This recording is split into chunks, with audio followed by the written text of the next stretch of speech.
Ụmụ Igbo mmamano asị m nke onye chiri ya zelo.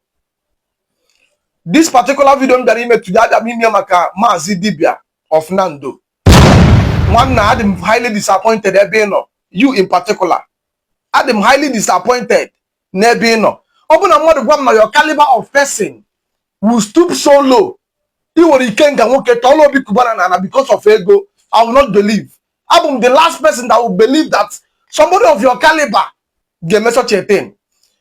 It might interest you to know na imoro ka Ndi Igbo si welo gị. After that I attack logi no. But onye na-ekili adọrọ m ikpo ntụ atọ. Imago, I will take you that you represent Igbo culture. You don't know what you represent. Imoro ihe Igbo to us. Obi kwegi ilu Abuja wole ike nga nwoke debe na Obi Cubana na azia okwu because of ego, because nature of fame, because in at popularity. But you don't know. Now you might come out maybe tomorrow or next or even this night trying to defend this video. Man, your dignity. Because now onya na-ekili adọrọ m ikpo ntụ. Imoro that no Igbo na-enega anya. Some persons in the na are looking at you, nature your downfall. Or give nwanne gị ya waga eziokwu. Maka asị na ozu suru isi achọba nwanne. And onye nwanne na-agba aja egwu na akọkọ n'iko anya. I will tell you the truth. So I'm giving you 24 hours, Mazi Dibia, to apologize to Ndi Igbo, both in home and in diaspora, because you failed automatically. This was not the reason I went to make it.